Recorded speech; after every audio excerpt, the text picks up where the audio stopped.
नमस्कार साथियों, स्वागत है आपका आपके अपने चैनल कुंडली शास्त्र में। मैं हूं आपका साथी एस्ट्रोलॉजर रतन सिंह। आज हम चर्चा करने जा रहे हैं साप्ताहिक राशिफल पर।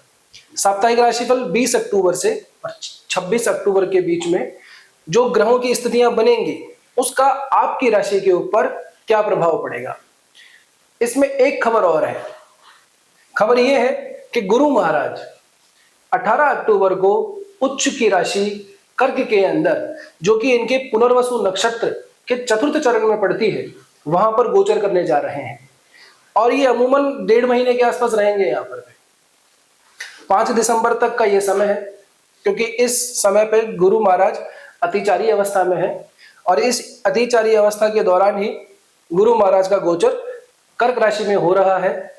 इसके ऊपर हम विशेष रूप से ध्यान देंगे और बाकी ग्रहों की क्या स्थिति है उसके अनुसार आपकी कुंडली पर इनका क्या प्रभाव पड़ने वाला है, इसकी चर्चा करेंगे।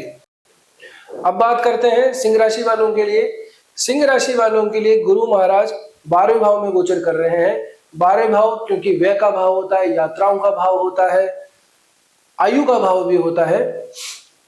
इसके साथ ही आपके लग्नेश यानी कि सूर्य महाराज नीच अवस्था में चल रहे हैं, तो ये स्थिति आप लोगों के लिए इतनी लाभकारी दिखाई नहीं देती। आप लोगों के अनएक्सपेक्टेड खर्चे, अनएक्सपेक्टेड यात्राएं, ये आने वाले 1.5 महीने के अंदर वृद्धि दिखाई देती है इन कार्यों के अंदर। साथ ही लग्नेश का तीसरे भाव के अंदर नीच अवस्था में हो जाना ये दिखाई देता है कि आपके द्वारा किए गए काम को तो ना एक वैलिडेशन मिलना है ना, अप्रूवल मिलना, लोगों के द्वारा सराहाया जाना, वो काम आप लोगों का बाधित होता हुआ दिखाई दे रहा है। यानी कि आपके किए हुए काम जो है अभी आपको परिणाम नहीं देंगे। हो सकता है कि आपके कामों के अंदर भी लोग थोड़ा सी उसकी आलोचना करें, थोड़ा सा उसमें मीन मेख निकालें। तो थोड़ा ही समय है, महीने 1.5 महीने का, इसके बाद में स्थिति फिर ठीक हो जाएगी। लेकिन क्योंकि यहाँ पे मंगल महाराज भी बैठे हुए हैं जो कि अपनी भाग्य भाव के अंदर 7वीं दृष्टि डालते हैं, तो यहां से हमें दिखाई देता है कि भाग्य का थोड़ा बहुत सहयोग हमें मिलने की पूरी संभावना है। तो इतना भी निराश होने की जरूरत आपको नहीं है।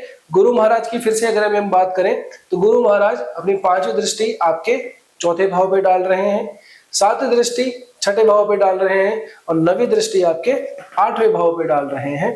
तो गुरु महाराज का 12वें भाव में हो जाना और 6ठे और 8वें भाव से संबंध बना लेना, ये स्थिति भी कहीं ना कहीं हमको नकारात्मक ही दिखाई दे रही है।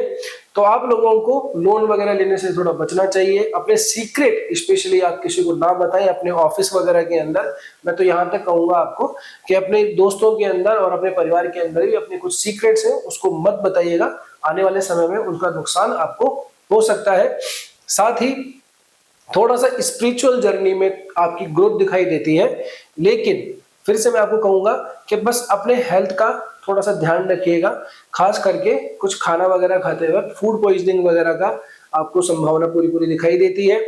इसके अलावा पेट से संबंधित थोड़ी सी तकलीफ भी आपको दिखाई देती है। डाइजेशन आपको होने के अंदर थोड़ा दिक्कत हमें नजर आ रही है। यदि आपके मूल चार्ट के अंदर गुरु महाराज की पोजीशन सही शुभ अवस्था के अंदर है तो ये आपके लिए गोचर फिर भी कारगर है। बात करें तो धन भाव के अंदर भी शुक्र महाराज नीच की अवस्था के अंदर बैठे हुए हैं, तो आपके बहुत ज्यादा खर्चे भी हमको दिखाई दे रहे हैं। तो यहां से चीज साफ साफ स्पष्ट हो जाती है। 12वें भाव के अंदर गुरु का गोचर आना और धन भाव के अंदर शुक्र महाराज के नीच की अवस्था में बैठे होना, तो धन की कमी हमें आपके व्यय से साफ साफ दिखाई दे रही है। क्योंकि आपके दशमेश जो है वो भी शुक्र महाराज ही बनते हैं, तो दशमेश की स्थिति भी ठीक नहीं दिखाई दे रही है। तो काम के अंदर थोड़ी अर्निंग वगैरह भी आपको कम दिखाई दे सकती, तो काम के अंदर अर्निंग भी आपको थोड़ी कम दिखाई दे रही है। और अगर हम बात करें प्रेम विवाह और वैवाहिक संबंधों की, प्रेम संबंधों की, वैवाहिक संबंधों की, रिलेशनशिप वाले मामले के अंदर, तो रिलेशनशिप वाले मामलों के अंदर व्यवस्था ठीक है, क्योंकि आपका पंचमेश उच्च अवस्था के अंदर बैठा है। तो हो सकता है कि आप लोग कहीं पे अब टूर करने जाएं आने वाले समय के अंदर, उसको प्लान करें, तो वहां से भी हमको यहाँ पे आपके खर्चे दिखाई दे रहे हैं। हो सकता है आप अपने जो आपका पार्टनर है उसके साथ में कहीं पे यात्रा पे, कहीं पे टूर पे जाने की पूरी संभावना दिखाई दे रही है।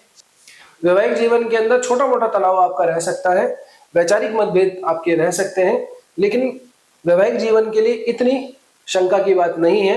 उन लोगों के लिए है जिनके राहु की महादशा, अंतर्दशा या प्रत्यंतर दशा राहु की चल रही हो, उनके लिए फिर भी ये थोड़ा सा समय विचारणीय है।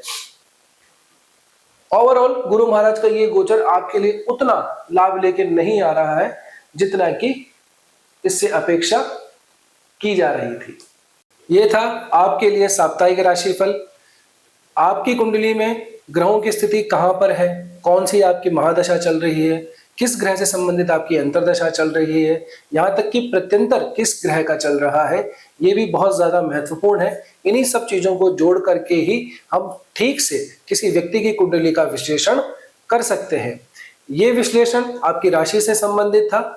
निश्चित रूप से आने वाले सप्ताह के लिए आपके लिए बहुत ज्यादा लाभप्रद रहेगा, लेकिन फिर भी यदि आप अपनी कुंडली का कोई विश्लेषण करवाना चाहते हैं, अपनी कुंडली को व्यक्तिगत रूप से दिखाना चाहते हैं, तो नीचे दिए गए नंबरों पे आप व्हाट्सएप कर सकते हैं, संपर्क कर सकते हैं। उम्मीद करता हूं आप लोगों को ये वीडियो बहुत पसंद आया होगा।